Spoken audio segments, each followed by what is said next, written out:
Bonjour à tous et bienvenue à cette semaine en Turquie.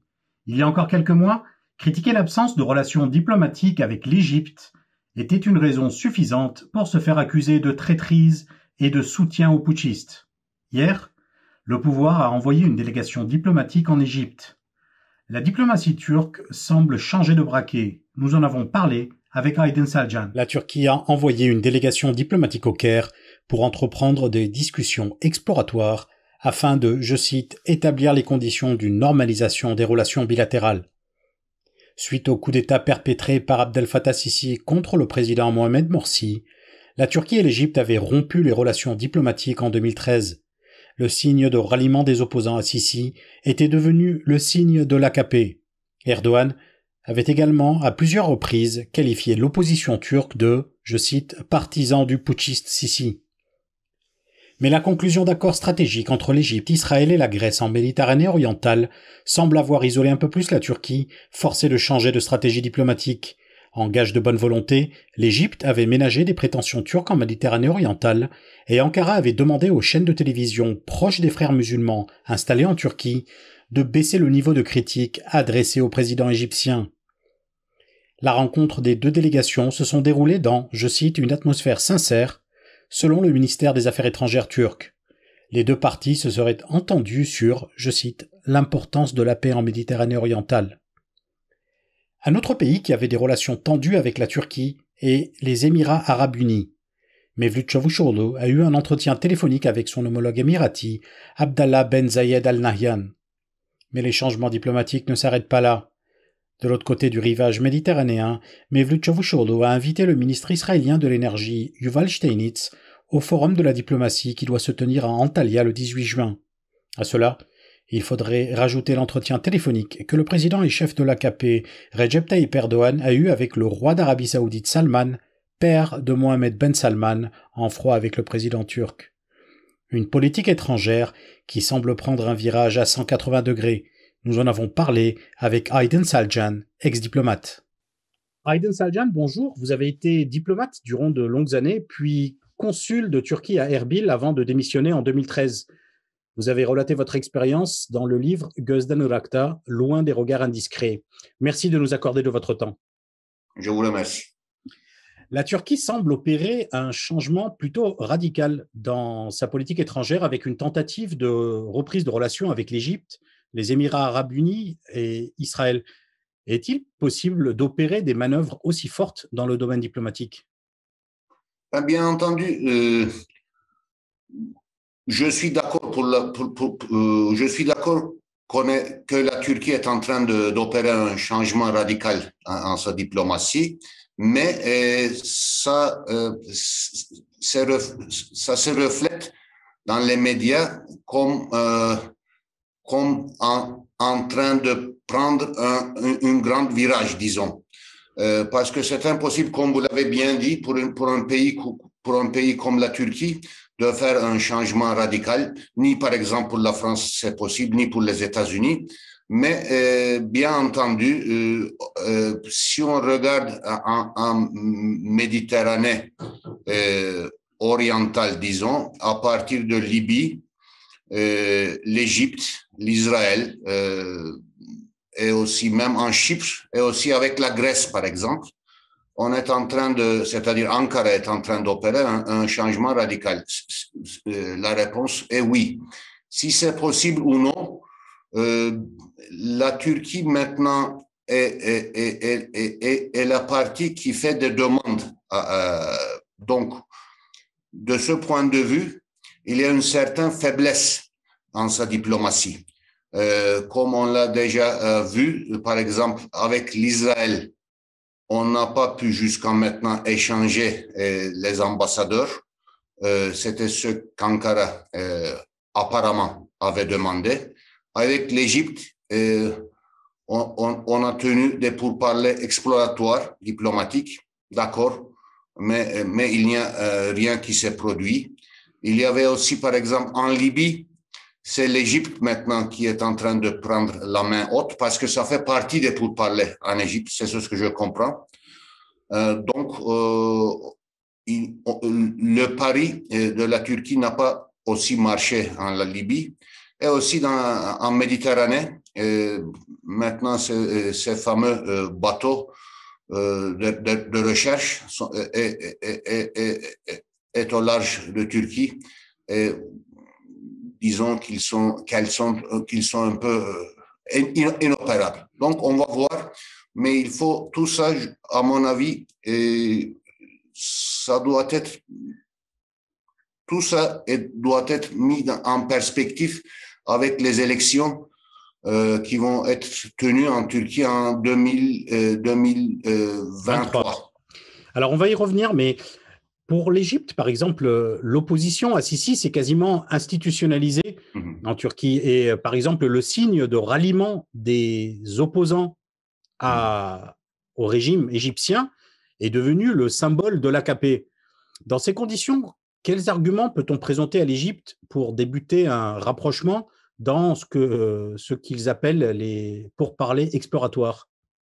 Peut-être on peut poser cette même question différemment. Est-ce que cette polarisation diplomatique avec l'Égypte est institutionnalisée ou bien personnalisée? Ou bien si cette signe de Rabia est le signe personnel maintenant de M. Erdogan ou de l'AKP ou de Turquie? Mais en tout cas, ça va être très difficile, par exemple, en revenant à la première question, d'opérer ce genre de changement radical avec M. Sisi. Parce qu'en fin du compte, par exemple, vu l'histoire de Sisi dans le domaine des droits humains, même président Macron l'a reçu au palais Élysée. Et puis aussi, la France a offert à M. Sisi le Légion d'honneur. Et après, maintenant, il y a quelques jours, la France a vendu une trentaine de Rafales à l'Égypte. Donc, on peut aussi dire que oui, c'est dans la nature de la diplomatie d'opérer ce genre de changement. Mais en tout cas, ça va être difficile parce qu'il doit y avoir une facture politique, disons, pour M. Erdogan dans les élections à venir, peut-être. Mais on va voir.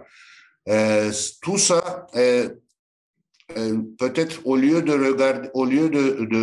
d'essayer d'évaluer ce changement avec des termes diplomatiques, peut-être qu'il faut les évaluer dans des termes médiatiques. Si AK Parti et Erdogan vont réussir à vendre, disons, le discours point de vue marketing, ce changement à son électorat, donc on va dire à ce moment-là que ça a marché. Mais même si ça ne marche pas dans le domaine diplomatique, ça dépend du point de vue de marketing, à mon avis.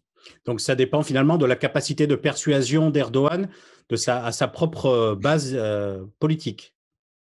De les convaincre. Peut-être, oui. Persuasion, ou bien même, on n'a pas besoin de persuader, mais juste, il faut créer une certaine perception, je ne sais pas comment dire, mais c'est ça. D'accord. Selim Kuneralp, c'est un ex-ambassadeur, définit une stratégie diplomatique efficace comme se fixer des objectifs que l'on peut atteindre loin des slogans démagogiques et tenter d'y parvenir. Mais on dit aussi que le corps diplomatique turc a subi de changements importants avec la présence de personnes qui sont étrangères au ministère des Affaires étrangères. Il y a également, par exemple, la nomination assez médiatique de l'ambassadeur Egemen Bağış, qui a soulevé beaucoup de critiques dans l'opposition en Turquie. Est-ce que vous pensez que le pouvoir actuel dispose de moyens humains nécessaires pour pouvoir poursuivre sa politique étrangère? Là, je peux critiquer AK Parti, M. Erdogan, ou bien avant tout le monde, peut-être M. Davutoğlu, qui était ministre des Affaires étrangères, puis Premier ministre sous M. Erdogan à l'époque, pour la politique d'ouvrir autant de missions diplomatiques possibles partout au monde. Est-ce que la Turquie a besoin d'un tel nombre de l'ambassade, du consulat, à peu près dans tous les pays d'Afrique ou bien à l'Amérique du Sud? Ça, je ne suis pas vraiment d'accord parce que, comme vous l'avez bien dit, pour pouvoir trouver ces cadres diplomatiques, on a besoin de décennies. Mais de l'autre point de vue, pour nommer des ambassadeurs, surtout dans ce système présidentiel, disons, mais même aussi dans notre système parlementaire ici en Turquie, c'est possible pour le président de la République de nommer des ambassadeurs ou bien même des gouverneurs en Turquie. Là, je ne vois pas de problème, mais le choix doit être, bien sûr, si c'est possible, le choix, au lieu d'être politique, peut être plutôt professionnel. Là aussi, on peut critiquer Erdogan, mais si aujourd'hui c'est Erdogan qui est président, demain, il y a une autre personne, même dans le système parlementaire, le président de la République aura une certaine marge de manœuvre dans cette question-là. Donc, ça ne dépend pas, à mon avis, du personnel ou bien de ce problème de personnel au ministère des Affaires étrangères. Mais sinon, oui, il y a un problème qui est visible depuis maintenant peut-être une décennie ou bien même plus dans cette façon de gérer les dossiers diplomatiques, parce que apparemment, à mon avis, ce que je constate est que ces diplomate-là essaient d'être vus par le président avant tout. À mon avis, c'est ça le problème. La crise être vu et apprécié par le président, disons. Donc, ça devient, la diplomatie devient un exercice de relations publiques ou bien de marketing, qui est un part en entier de la diplomatie, mais ce n'est pas tout, bien sûr. D'accord. Et quand on regarde un peu avec l'Europe, la crise du Sofagate ou l'échange houleux avec le ministre des Affaires étrangères grec, est-ce que vous pensez que ça va constituer des obstacles à la tentative de reprise de relations un peu plus stables avec l'Union européenne? Et ça aussi, vous avez mentionné ambassadeur Selim Kunerat. C'était lui aussi qui écrivait qu'en diplomatie, il ne faut pas arranger des réunions juste pour arranger des réunions, juste pour être photographié, disons. Là, par exemple, si on invite les présidents de la Commission européenne et du Conseil européen à Ankara, il faut aussi bien préparer, bien arranger cette réunion. Mais là, cette occasion est ratée. Mais en tout cas aussi, si on essaie de préparer le sommet, l'Union européenne et la Turquie, entre l'Union européenne et la Turquie, là, Ankara a pu, à mon avis, temporiser avec ces pourparlers à Genève entre les 5 parties qui sont impliquées dans le dossier Chypre, les Chypriotes grecs et turcs, les Grecs, les Turcs et les Nations Unies. Et puis, c'est la visite de Dendias aussi. Et puis, avec la visite de Ursula von der Leyen et de M. Michel à Ankara, on a bien, d'un certain point de vue, temporisé. Mais pour le contenu de cette relation, ou bien pour la chimie de la relation entre Bruxelles et Ankara, là, il n'y a rien vraiment. Parce que la Turquie n'est pas vue maintenant comme un candidat à l'Union européenne, qui est un fait. Et aussi, on ne traite pas ce dossier comme un pays qui fait partie maintenant de l'Ouest, qui est un allié de l'OTAN, mais comme si la Turquie est vue comme un dossier très, très difficile à gérer. Et donc, la chimie de ces relations-là n'est plus là. Donc, c'est vraiment... Elle n'est plus saine. Ça devient de plus en plus un pays finalement lointain avec lequel les relations passées ont moins de... Oui, mais de moins point de vue d'importance. historique et de point de vue géographique aussi, ça peut être un grave erreur pour l'Union européenne de pousser la Turquie plutôt au lieu de De l'attirer, l'intégrer, ouais. de l'intégrer, essayer au moins de l'intégrer, de la pousser vers la Russie ou bien vers la Chine. Et vous aviez parlé, alors là, bon, clairement, on constate que la Turquie est aujourd'hui, en tout cas, un peu isolée dans les relations diplomatiques. Et vous aviez mentionné dans un article dans Gazete Duvac qu'il y avait plusieurs choses que la Turquie devait faire pour essayer de briser son isolement diplomatique, et notamment, entre autres, arranger un peu les relations, reprendre langue avec Israël. Mais vous avez également mentionné qu'il y a des élections bientôt en Turquie. Enfin, même si c'est en 2023, elle est dans toutes les têtes et on est quasiment dans une campagne électorale ininterrompue. Et l'AKP développe souvent un discours anti-Israël qui plaît énormément à sa base. Avec l'optique d'une relation, avec l'optique des élections et une reprise d'une relation avec Israël, vous ne pensez pas que c'est contradictoire ou que, en gros, les élections peuvent poser un obstacle à la reprise des relations avec Israël? Donc, comme vous l'avez tellement bien dit au début, M. Erdogan est en train de prendre une grande virage dans ses relations étrangères. Donc, l'échange ou bien le tentative, disons, d'échanger des ambassadeurs avec Israël est une chose, ou bien de rétablir des relations avec M. Sisi et l'Égypte, une autre. Libye et Chypre, Méditerranée, l'Union européenne, la Grèce, aussi, par exemple, avec les Émirats arabes unis, avec aussi le royaume de l'Arabie saoudite, par exemple. On est en train de trouver, on est en train d'essayer de construire de nouvelles bases pour une diplomatie plus intelligente peut-être, ou bien plus pragmatique, même opportuniste. D'accord. AK Parti Erdogan avait commencé par ce genre de néo-ottomanisme.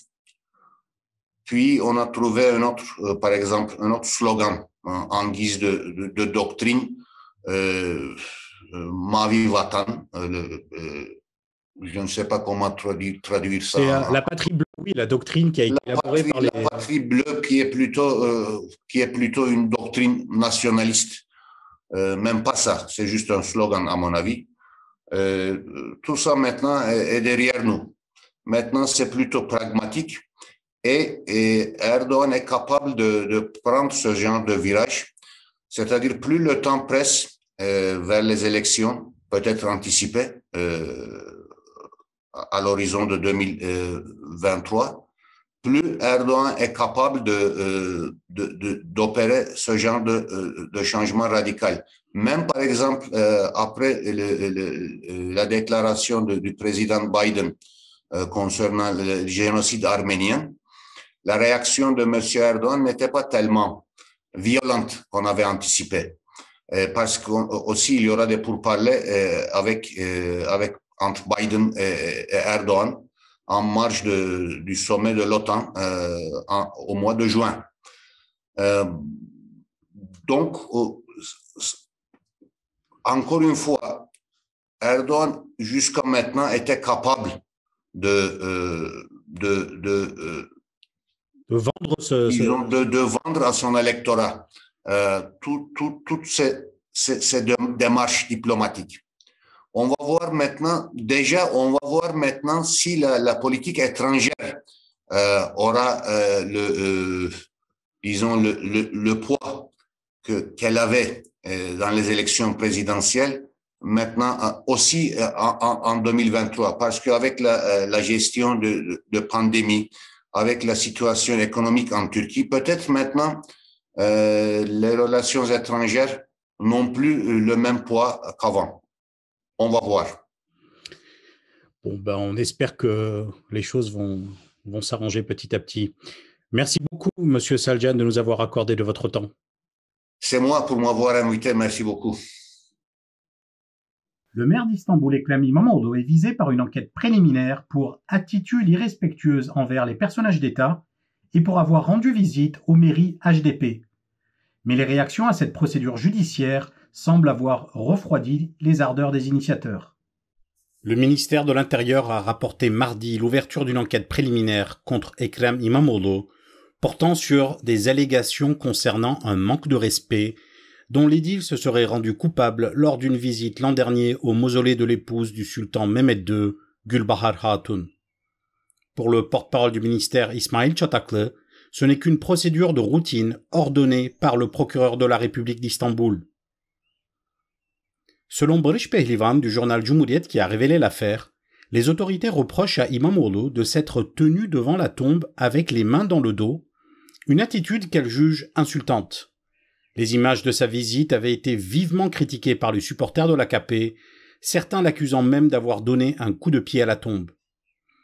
Dénonçant une procédure, je cite, insensée, le porte-parole de la municipalité d'Istanbul, Murat Öngün, a déclaré que İmamoğlu avait été convoqué pour faire une déposition. L'enquête porte par ailleurs sur des visites de İmamoğlu à des maires du HDP, lors desquelles il est accusé d'avoir tenu des propos, je cite, faisant l'apologie de crimes et de criminels, a indiqué le ministère de l'Intérieur. Entre détournement d'images sur les réseaux sociaux et étonnement des éditorialistes, les réactions ont été quasi unanimes pour condamner cette enquête jugée, je cite, inutile, par le chef du groupe parlementaire du parti gouvernemental, Bülent Turan. Ce dernier a dit « La manière dont İmamoğlu a tenu ses mains n'est pas notre sujet. Je trouve cette enquête inutile. » Le journaliste pro-gouvernemental Abdülkadir Selvi a commenté dans son éditorial « La politique n'est pas un espace qui peut être géré à coups de procédures judiciaires. Ça se retourne toujours contre ses initiateurs. Celui qui est assis dans le siège de la présidence de la République est Recep Tayyip Erdoğan, condamné pour avoir lu un poème. » Quant au principal intéressé, il a déclaré « Chez moi, à la mer Noire, le terrain est vallonné et lorsqu'on marche sur une forte pente, on a l'habitude de mettre ses mains derrière pour contrebalancer. C'est une question d'ergonomie. Que va-t-il se passer maintenant si tous les gens à Istanbul se mettent à marcher en mettant leurs mains dans leur dos? On va les poursuivre? C'est complètement absurde. Mais maintenant, je constate que plus personne ne s'approprie cette histoire. Le ministère renvoie vers le procureur, qui lui-même renvoie vers le centre de communication de la présidence qui reçoit les plaintes des citoyens. L'interdiction de vente d'alcool a provoqué de nombreux débats sur l'intention du gouvernement et une confusion sur sa base légale. Cette fois-ci, une nouvelle circulaire vient d'interdire la vente d'autres produits. À l'image de la France durant le premier confinement, des rayons de supermarchés tirent des rideaux sur certains produits de leurs rayons. Selon la circulaire envoyée par le ministère de l'Intérieur aux 81 préfectures, aucun produit autre que, je cite, les produits de première nécessité ne seront autorisés à la vente entre le 7 et le 17 mai. Raison invoquée, éviter les attroupements dans les supermarchés en temps de pandémie. Ces derniers ne pourront donc uniquement vendre, en plus des produits alimentaires, les produits d'entretien, de cosmétiques, d'alimentation animale. En revanche, la parfumerie, les produits de maquillage, les appareils électroniques, le textile de maison, les vêtements, la quincaillerie, l'outillage et l'alcool seront interdits à la vente. Depuis le 29 avril, une controverse s'est installée autour de l'interdiction de vente d'alcool. De nombreux avocats, dont Ali Gül, avaient souligné le caractère illégal de cette interdiction, qui ne pouvait être effectuée que sur décision des commissions locales de santé publique. Certains cavistes avaient aussi déclaré continuer de vendre de l'alcool en soulignant que son interdiction n'était mentionnée nulle part. Dans cette circulaire, l'alcool est mentionné. La confusion est cette fois-ci dans les rayons. L'AKP a publié un dessin animé qui explique que l'opposition ment en permanence.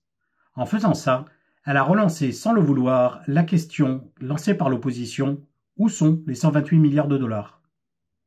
Le teaser avait été publié mardi par le compte Twitter de l'AKP et repris en masse par les médias pro-gouvernementaux avec un message énigmatique « Demain à 14h ». À l'heure du rendez-vous, le parti a publié un dessin animé de 3 minutes représentant Kemal Kılıçdaroğlu, le président du principal parti d'opposition, Faik Öztürk, le porte-parole du parti, et un savant fou. Dans le local du mouvement, rebaptisé Centre de production de mensonges, le savant fou montre une machine à produire des mensonges, un élixir de perroquet pour répéter ses mensonges et un gel à se mettre sur le visage pour ne pas rougir en mentant. La vidéo, devenue virale quasi instantanément, a été également repartagée par le CHP lui-même, avec pour message « Les gens luttent pour leur vie et à ce moment-là, l'AKP ». Mais si la vidéo a fait parler d'elle, c'est en raison des supposés mensonges qu'elle voulait dénoncer, à savoir la question lancée par l'opposition « Où sont les 128 milliards de dollars ?» Initiée il y a déjà plusieurs mois, cette campagne accuse le gouvernement d'avoir fait, je cite, « évaporer les réserves de la Banque centrale pour soutenir le cours de la livre turque ». Elle avait gagné de l'ampleur suite aux interventions policières visant à enlever les banderoles qui la mentionnent, mais était petit à petit tombée dans l'oubli. Suite à l'apparition de cette vidéo, mercredi, le hashtag « Où sont les 128 milliards de dollars » a été numéro 1 en Turquie. Après 2 jours de moqueries, l'AKP aura finalement retiré son clip et effacé la publication. Rushan Çakır explique pourquoi cette vidéo est une erreur de communication politique. Quand je vois ça, je pense à Ahmet Altan, qui avait été accusé de quelque chose comme faire passer un message subliminal pour provoquer un coup d'État. Alors, cette accusation était fantaisiste, mais là, en s'intéressant au dialogue, on est frappé par le nombre de thèmes qui vont directement aller s'incruster dans l'inconscient des électeurs. Par exemple, le palais présidentiel, les toilettes supposément dorées, ou bien du lait qui coulerait des robinets. Alors oui, ces choses-là n'existent pas, mais ça pose la question du palais présidentiel. Un peu plus loin, on parle des avions ambulances, et on parle de mensonges qui disent que le ministre de la Santé l'a envoyé pour ses amis, est parti pique-niquer avec. Bon, moi en tout cas, je n'ai pas entendu parler d'accusations telles, mais même si des gens l'ont dit, ça nous remet ce mensonge en circulation, et les gens peuvent se mettre à discuter du ministre de la Santé, et bien sûr, la question la plus importante, celle des 128 milliards de dollars. On entend à plusieurs reprises, de la bouche de Kemal Kılıçdaroğlu, de Faik Öztürk et du savant fou, la question « Où sont les 128 milliards de dollars ?» Et on l'entend à plusieurs reprises. Et il fallait reconnaître qu'avec les dernières évolutions de l'actualité, le confinement, cette campagne avait commencé à se calmer. Et d'ailleurs, aujourd'hui même, Kemal Kılıçdaroğlu a tenté de relancer cette campagne, en tweetant à Meral Akşener cette question, qui elle-même l'a posée à Temel Karamollaoğlu, et ainsi de suite. Mais au final, il n'avait pas besoin de faire ça. Parce que cette vidéo, et avant de commencer l'émission, elle était déjà à plus d'1 million de vues, cette vidéo a relancé cette campagne de manière fulgurante, en reposant la question « Où sont les 128 milliards de dollars ? Où sont les 128 milliards de dollars ?» Et la cerise sur le gâteau, c'est à la fin de la vidéo, une chose très surprenante. Le personnage du savant fou leur donne du gel pour pouvoir mentir sans rougir. Et Faik Öztürk demande « Est-ce que c'est du gel désinfectant ?» Et le gel désinfectant, à quoi fait-il référence? À l'ex-ministre du Commerce, Ruhsar Pekcan, qui a été limogé en raison de ce comportement, on va dire, un peu inhabituel, qui consiste à attribuer à son entreprise un marché de son propre ministère. Et donc, les scénaristes de ce dessin animé arrivent à nous rappeler cette histoire de désinfectant. Si l'opposition avait voulu faire une vidéo de communication, les dialogues auraient certes été modifiés, mais les thèmes abordés seraient les mêmes. Le désinfectant, les 128 milliards de dollars, la lutte contre la pandémie, le palais présidentiel, le gaspillage de l'argent public. Donc, au final, l'AKP a réussi, avec ce clip, à réunir tous ces thèmes et à les remettre au centre du débat public.